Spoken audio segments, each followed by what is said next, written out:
Opening day weekend, by and large, was a successful one for the St. Louis Cardinals, as with the rainout today on Monday, they take 2 out of 3 from the Pittsburgh Pirates. The offense shined in the 2-1 series win, while the pitching left a little bit to be desired. I'm talking positives from the offense, negatives from the pitching side of things on today's episode of Locked On Cardinals. You are Locked On Cardinals, your daily St. Louis Cardinals podcast, part of the Locked On Podcast Network, your team every day.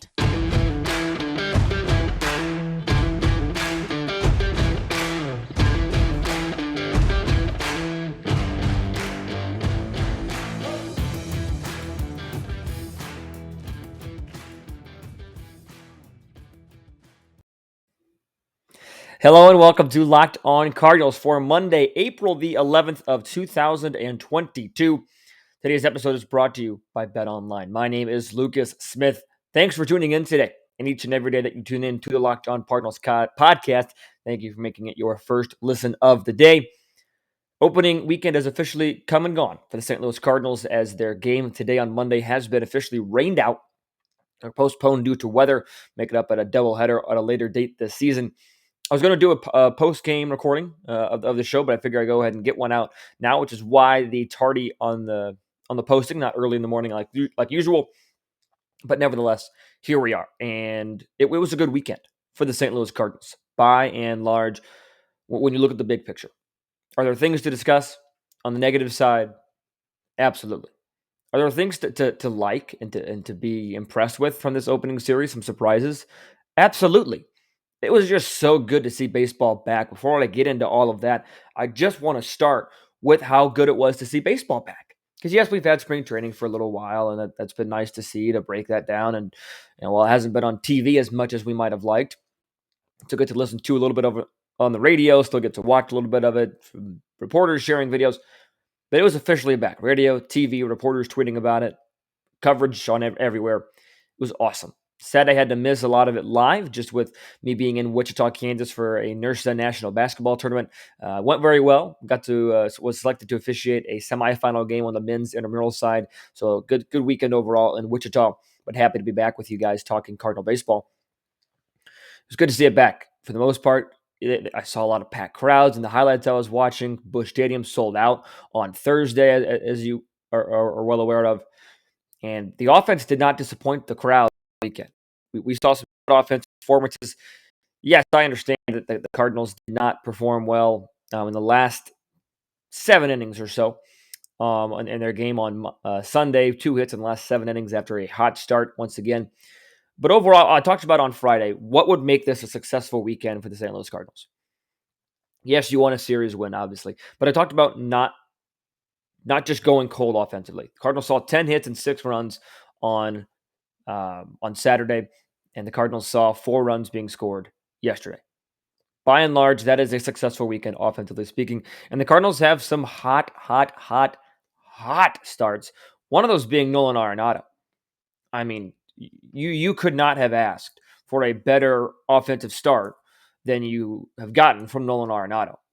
This is the kind of addition that the Cardinals wanted to make whenever they acquired Arenado last. He just couldn't get out this weekend. It seemed like at times, hitting a couple home runs, mix in 2 or 3 doubles in there. He is going to be a force in this lineup. Period. Had a 2-run home run and the Cardinal loss on Sunday that was yanked down the left field line. Had, like I mentioned, a couple doubles. It's going to be scary if Nolan Arenado has an above average year. So I talked about this a little bit on Friday, but just to be careful not to overreact positively or negatively. But 2 home runs. He drove in 7 over the weekend. He hit 500. It was remarkable to see. Slugging percentage is up to 1,250, and his OPS is 1.788. Obviously not sustainable for an entire year, but a very nice series. And I understand it was against the Pittsburgh Pirates, but Nolan Arenado had a hot start. Tyler O'Neill had the opening day, just phenomenal opening day as he drove in 5 runs that day. He had 6 on the weekend. Dylan Carlson has had a nice start with a couple doubles, throwing a couple RBIs. Paul DeYoung had the home run that you just love to see. Bader, Edman have been solid at the 8 and 9 spots. Goldschmidt is doing Goldschmidt things, what you expect from Paul Goldschmidt. Arguably closer to, July and August when he really starts to get up. But Paul Goldschmidt off to a 333 start. He was 3 for 9 on the weekend, walked 5 times. So he just seems to be locked in.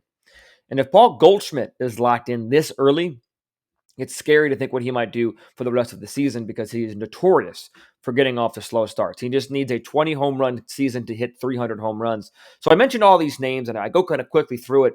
I'll go through each one of these individually as well. But just to kind of highlight the fact of how good this offense was this weekend. They were worth the price of admission this weekend, minimum.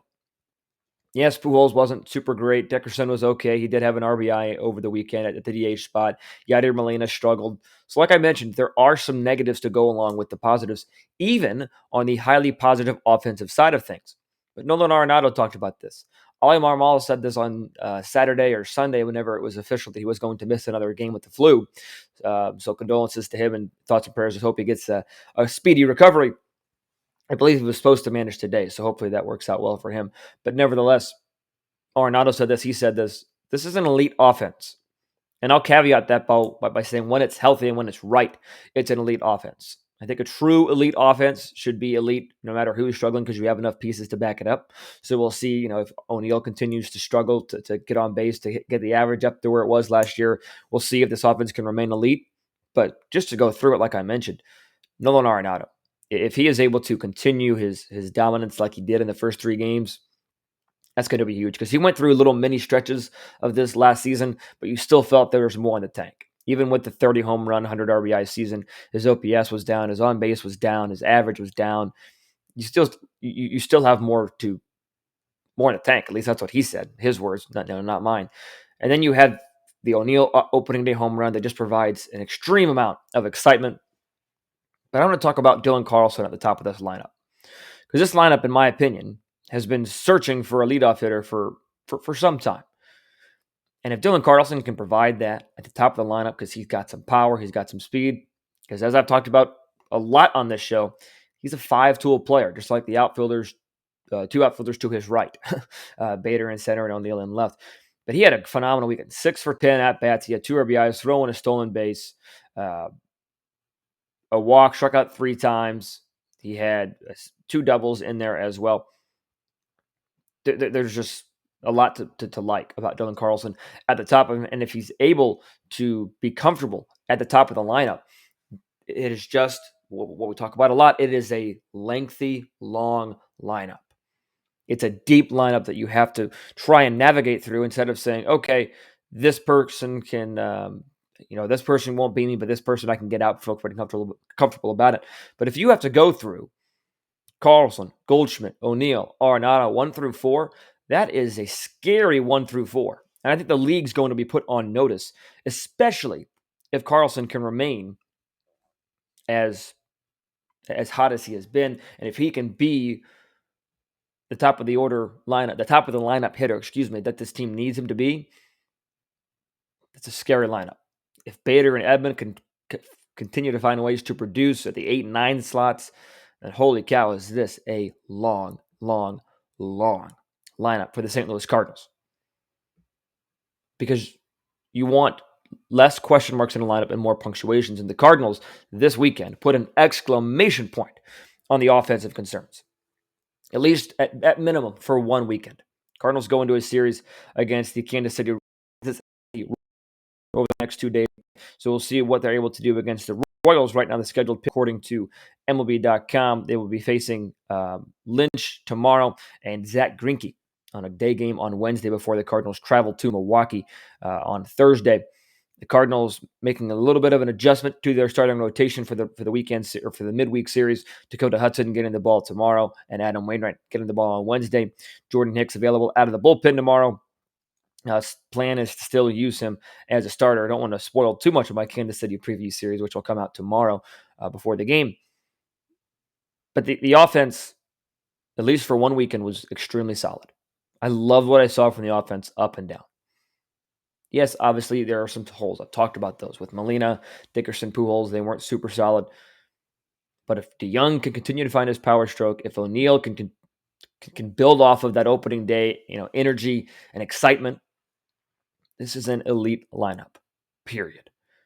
I still think, even with O'Neill's slow weekend, that this is the best outfield in all ball. Tweeted that out on Thursday. All three had a couple hits that day. Obviously, on the monster day. Peter had a nice diving catch at one point. This outfield is going to be put on notice. Or they're going to put the league on notice. However, the verbiage for that would work. This outfield is incredible. I truly, truly believe that. Okay. Overall, offense was solid. I wanted to start with the positive side of things. Now it is, unfortunately, time. Got to go to the negative side of things. Got to talk about the pitching. Because the pitching, it did leave a lot to be desired this week. So we do talk about and my thoughts on the pitching coming up here in just a minute. But first, I want to tell you guys about BetOnline.net and how it is the number one source for all of your betting stats and sports info. You can find all the latest sports developments, league reviews, news, including this year's basketball playoffs and the start of MLB season. It's all on BetOnline. BetOnline is your continued source for all of the sport wagering information you need, even if it's live betting, talk about the playoffs, esports even, and much, much more. So head to the website today or use your mobile device to find out more about where you can find the trends in action, and BetOnline is where the game starts. So it's no secret that the pitching staff weekend struggled outside of Adam Wainwright. At least the starters did. Talk about the bullpen in segment 3. The bullpen actually somewhat impressed, but the starters this weekend, they weren't great. Plain and simple, they just work out. I'm not saying it's panic time. In 2019, for those of you who don't remember, Miles Mikolas, was he really good that year? Yeah. Did he have a really bad first start of the season against the Milwaukee Brewers, a start that he homered in? Yeah. So not panic time yet on both Matz or Mikolas. Both have time to correct the ship and right the ship. But the first start of the weekend did not showcase very highly. They did not do a good job, I should say, of showcasing their talent. Mikolas just straight up just could not find it on Saturday. Only making it into the fourth inning, 3 2/3 of an inning for Miles Mikolas. Walk 2, and when Mikolas is right, we talk see every year. When Mikolas is really right, he's not walking batters. Period. In 2019, that was one of his sticking points, was that he was not walking batters. Mikolas does not, like I said, qualify for the win. 3 2/3 innings, 6 hits, 2 earned runs, 2 walks, and a strikeout. So, yeah, only 2 walks, but, I mean, there would be times when he wasn't walking people for 2 or 3, 4 starts in 2019. Like I said, mentioned, did not have it. 77 pitches. I believe I misquoted that earlier. 77 pitches, 50 of them for strikes, so that's not terrible. At the end of the day, he just didn't execute. Cody Whitley had to come in. He did a very nice job not letting his only inherited runner in that fourth inning score. 1 inherited runner, 0 scored for Whitley. 1 inherited runner, 0 scored for TJ McFarland. And 2 inherited runners, nobody scored for Ryan Helsley on that day. But back to Mikolas. He closed out spring on a really good start.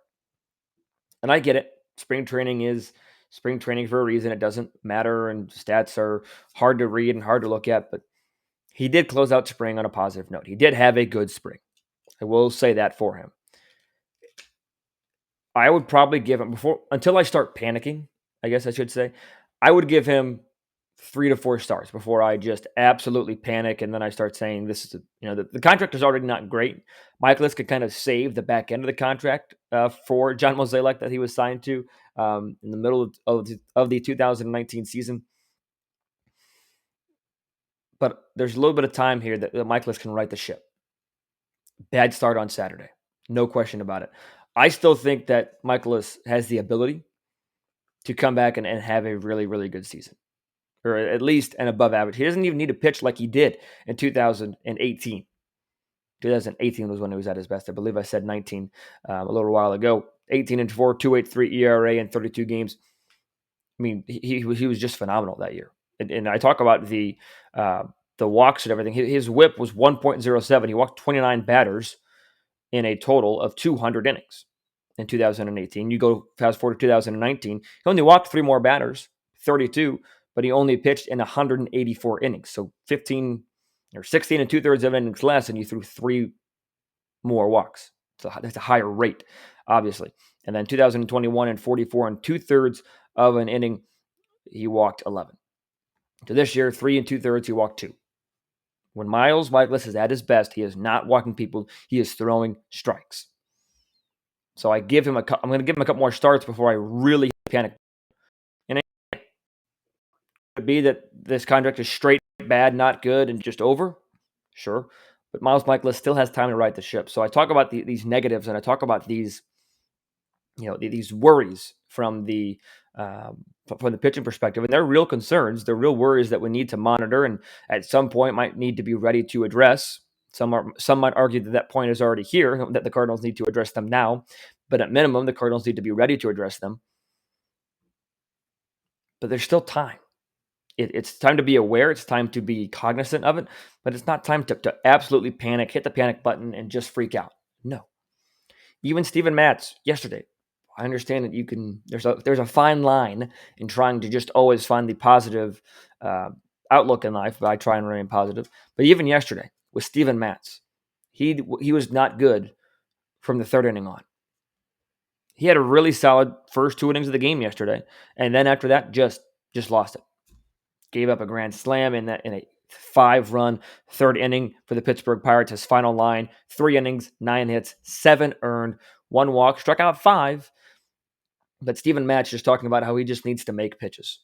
He talked about the disappointment after his team gave him an early lead. Cardinals gave him a 3-run lead in the bottom half of the first on an O'Neill sacrifice fly and that Arenado home run that we talked about. So even there, yes, the Cardinals did not hit after the second inning a lot until the 7th inning when they got 1 run. But you saw the offense still produce. Steven Matz talked about how when that happens, he's got to be better at making pitches. He also used the word that execute. He needs to execute more. That's something that Jack Flaherty, whenever he's healthy, talks a lot about. Is the need to execute. Having a plan is great, but a plan is only as good as it is executed, right? So Steven Matz just needs to work on finding a way to execute better. Plain and simple. Just needs to execute better. These games are going to happen for Steven Matz, for Miles Mikolas, even for Adam Wainwright, for everybody on the staff. These games are going to happen. It was just a plain, simple, frustrating game. You even saw 2 errors committed in this game. One by Gold Glover, Platinum Glover, Nolan Arenado, and one throwing error by Dylan Carlson. One phenomenal generational defender, another really above average defender. 2 errors were made. These things happen. Cardinals grounded into 2 double plays in this game as well. Or they fielded 2 double plays this game as well. I apologize. Grounded into 1. These games are going to happen. It's frustrating. And again, it 100% is something the Cardinals need to be aware of. And they are, in terms of the lack of pitching that they've seen from the starting rotation so far in the first 3 games of 2022. It's not panic time yet on this rotation. It's definitely not panic time on the bullpen. I'll talk about the bullpen coming up here in just a minute. But this rotation needs to start producing. At least I'll say this. I'll frame it a different way. The rotation not named at the pitchers not named Adam Wainwright need to start producing on a consistent basis. We have not seen that really in the last. We didn't see that a ton last year on a consistent basis. Saw Lester Happ a little bit down the stretch. Wade LeBlanc was solid for a time. Dakota Hudson had a nice start mixed in there. Mikolas, when he wasn't hurt, Jack Flaherty was phenomenal until he got hurt. Then after that, it was so-so. Woodford didn't really perform last year. Had a nice outing yesterday, which we'll talk about. Pitchers in the Cardinal starting rotation, not named Adam Wainwright, need to start pitching consistently. There is no if, and, or but about it. So we'll see what Dakota Hudson brings to the table tomorrow. I'm really excited. I was really excited to watch him today, but I am really excited to watch him tomorrow to see what he can do. But the Cardinals starting rotation, panic time? No. It's already been time to be, aware of it and concerned, but it's not panic time yet. Okay? But like I mentioned, the relievers this weekend were really, really good. Really, really good. I was impressed with the relievers. I'm excited about this reliever core.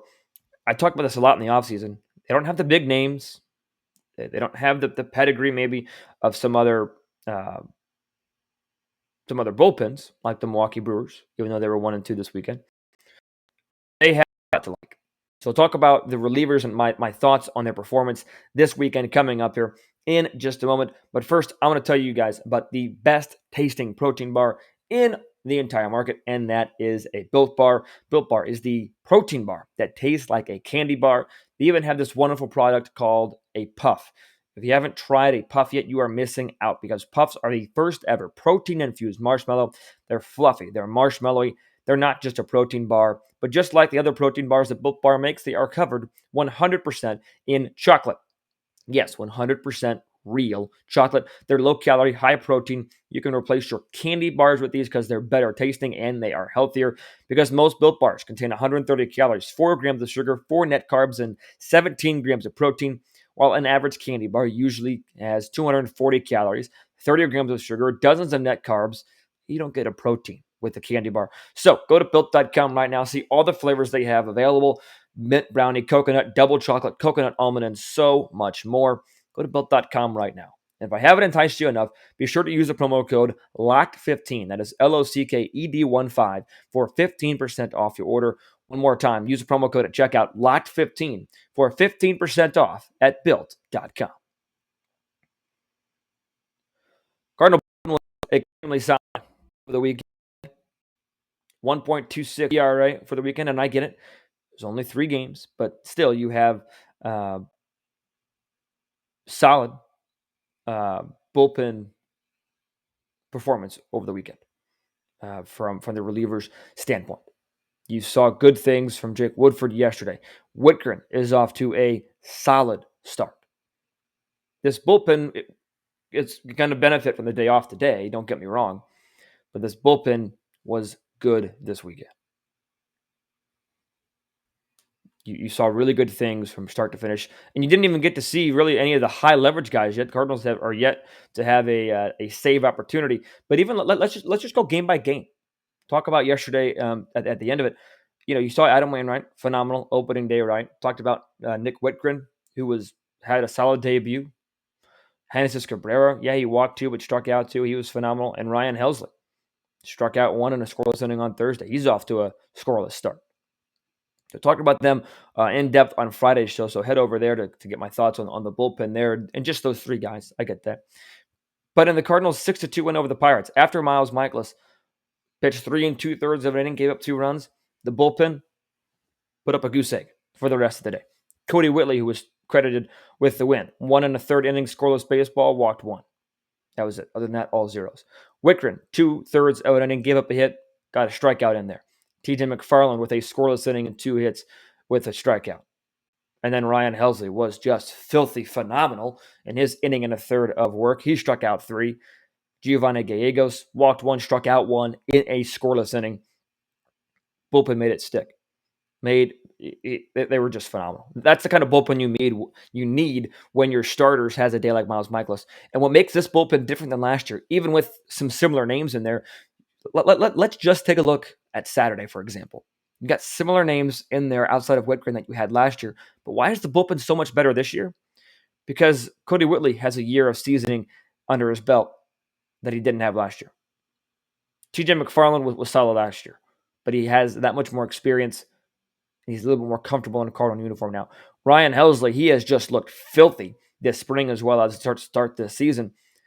I've always liked Helsley. I don't think he's been able to put it together, and now he has. And Giovanni Gallegos. You don't have just 3 guys that you can go to. That's the big point I'm trying to make. You don't only have Gallegos, Cabrera, and Reyes. Obviously, Reyes was hurt this year, but you have more than 3 guys. If I ask the average baseball fan, who is Ryan Helsley, they might say, I don't know. If I ask the average baseball fan, who is Cody Whitley, they would not know. If I ask the average baseball fan, who is TJ McFarland, they would not know. Some might know Giovanni Gallegos, maybe. I would probably bet more people know Gallegos than Helsley. But they don't have the names. But you don't need the names. You need the results. You need the outs. And that's exactly what the Cardinals got this weekend from their bullpen. 14-plus innings, 5 1/3 inning shutout, like I just talked about in Saturday's game. Even in yesterday's game for the St. Louis Cardinals and their bullpen. Yeah, you saw Palante give up a run in his inning in his debut. You saw Aaron Brooks gave up a run in 2 innings, so on the start. But what I want to talk about yesterday is Jake Woodford. Woodford was solid. 3 innings, 2 hits, 1 walk, 3 strikeouts. Really saved the bullpen because when you give up 9 runs, as the Cardinals did, and 15 hits, you probably expect to go through more than just 4 pitchers. But because Brooks, yes, but also mainly because of Woodford being able to get through the middle part of that game after Matz exited after just 3 innings, a long man, I think, is more valuable than people realize because of what I just talked about. That long man can save a bullpen right after a starter struggles and has to have an early exit. Jake Woodford, I was probably upset that he didn't get a starting job coming out of spring training. Even though Hicks is not starting tomorrow, Hicks is still being talked about as the starter on Sunday, but he will be available out of the bullpen tomorrow. Woodford not getting that starting job, I'm sure it was disappointing. A lot of people want to start in the big leagues. Woodford did good things this spring. But if he can be a valuable long man for the St. Louis Cardinals, that's huge. Especially if the Cardinals, they want to give it Jordan Hicks the starting role. You're going to need somebody, a long man, because he's only good for 40. He was only going to be good for 45 pitches tomorrow. I believe that's still the case even after Hudson will get the start. But you need a good long man after Jordan Hicks to start here. And Jake Woodford can be that guy. We've seen him improve year after year over the last 3 seasons. Really like what Jake Woodford brought to the table. It brings to the table and what he brought to the table in yesterday's loss for the Pittsburgh Pirates. To sum up everything in just a couple sentences here, offense was very, very good this weekend, made a statement. Starting pitching, we need to be aware that it's a weakness in this team right now, that they need to be better. And the bullpen was really, really good this weekend. And even though they don't have the names to back up, to get the coverage, to get the media attention, this is a really solid bullpen. Okay. Successful opening day weekend.